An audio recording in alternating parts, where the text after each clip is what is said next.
pulanglah kita, pulanglah kami. Jadi saya kan nangis terus.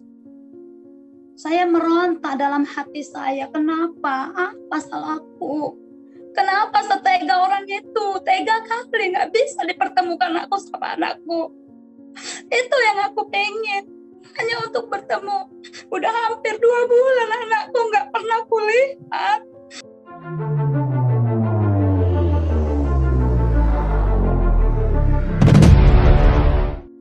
Kamu telepon saat ini. Saya tidak mampu menerima itu karena mamanya, akangku, kakakku masih hidup. Jadi tolonglah kalian datang aja ke rumah mamanya. Itu aja kamu bilang, kata saya. Saya nggak tahu lah desakan apa ataupun apa yang mereka perlu bikin keluarga Siburian kepada Bapak Yola, ini Bapak Udaya Sitania.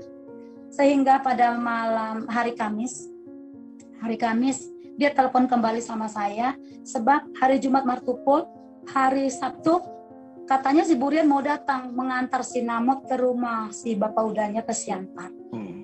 Terus memang dia telepon sama saya kembali. Kak, ayolah kakak datang kemari. Karena hari Sabtu mereka mau datang mengantar si Namot. Kamu kok susah banget dibilangnya. Segitunya kali kekehnya kamu mau menerima si Namot itu. Apakah itu anak yang kau besarkan? Anak yang kau lahirkan? Kalau kau merasa masih ada aku yang melahirkan anakku ini, membesarkan dia, jangan kau minta. Udah saya bilang. Akhirnya mereka tidak ini lagi, kami tidak ada komunikasi ke mereka. Jadi saya bilang, si Namot harus sekian, harus begini, karena tidak jatuh ke tangan saya. Oh, saya tidak persoalkan itu. Mungkin lebih banyak uang saya daripada uang mamanya beliau. Jujur saya bilang, kalau katanya karena uang, apalagi saya dengar-dengar, si Namot itu katanya hanya 10 juta. Aduh, maaf ya, serta disanggap nih hepeng inang, amang. Dan nak pola na sombong mula pala 10 juta do si Namot na HP.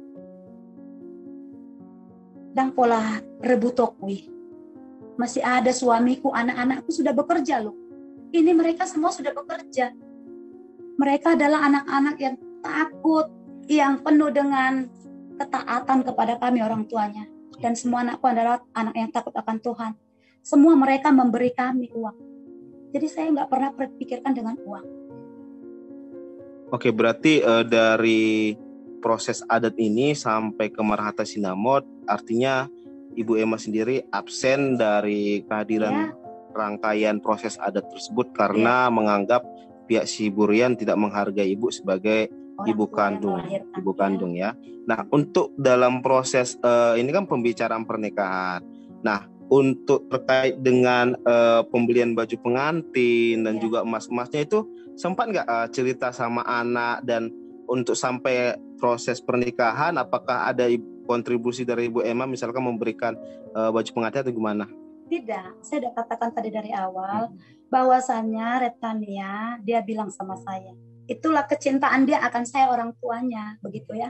Dia bilang, Ma, pertama saya yang bilang, gimana Nang untuk bajumu, ayolah kita sama-sama beli, gitu ya kan. Udah Ma, pokoknya Mama serahkan dulu sama saya, agar saya bisa lebih dewasa untuk memikirkan keperluanku.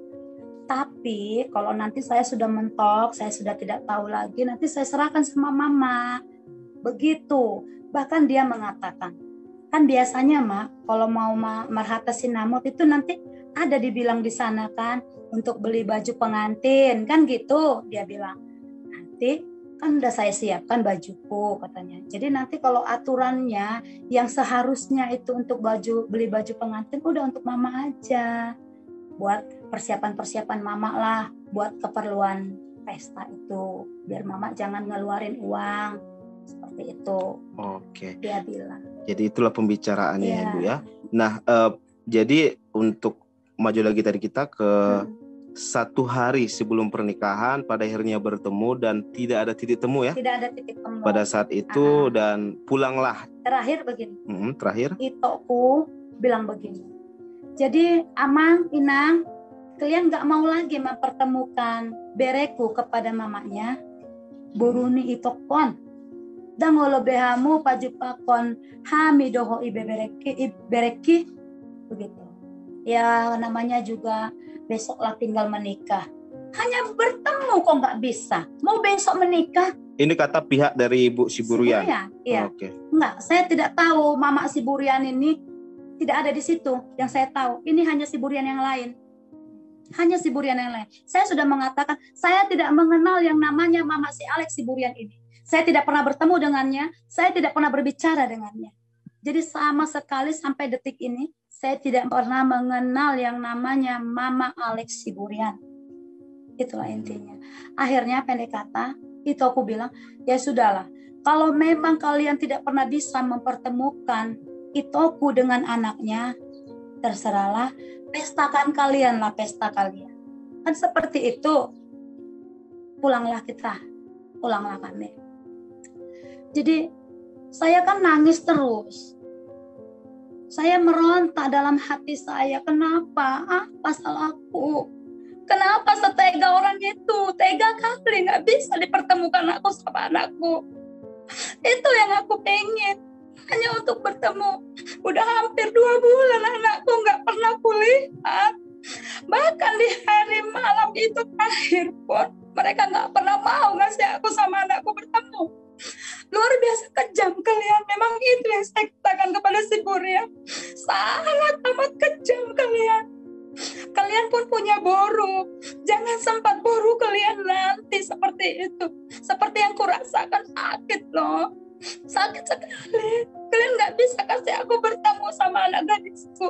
Luar biasa kalian. Kejam kalian semua. Memang saya bilang itu.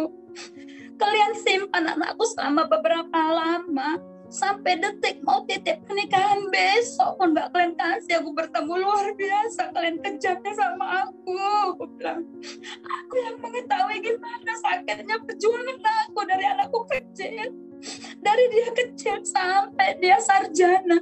Dia hidup bersamaku terus. Tidak sepotong siapapun yang pernah ambil alih di dalam membesarkan anakku ini. Kecuali pihakku, Margasitorus, Itoku, Edaku, Mamaku, kakakku.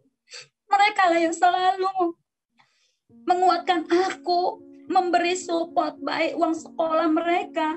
Terkait waktu Tania masih mau masuk SMK, itu kakakku yang memberi uang sama saya. Pokoknya makannya harus ini uang. Kau perlengkapi boru kita, jangan sampai dia kurang. Itu yang kakakku bilang. Bahkan mamaku sendiri selalu, pokoknya nang harus sekolah nang, sekolah. Itulah semua motivasi daripada keluargaku. Anakku kalau bisa harus kuliah. Tapi saya bilang sama si Tania, nah jujur mama gak sanggup nah kalau mau untuk mengkuliahkan kau. Tapi dukungan selalu ada sama mama. Kalaupun ada yang kurang, mama siap. Berutang pun saya siap. Tapi kerjalah kamu ya nak. Iya mak. Jadi pendek cerita, dia di SMA, tamat, lulus, dapat SKHU, dia langsung bekerja. Setelah dia bekerja, ya bisalah ibaratnya dia kuliah.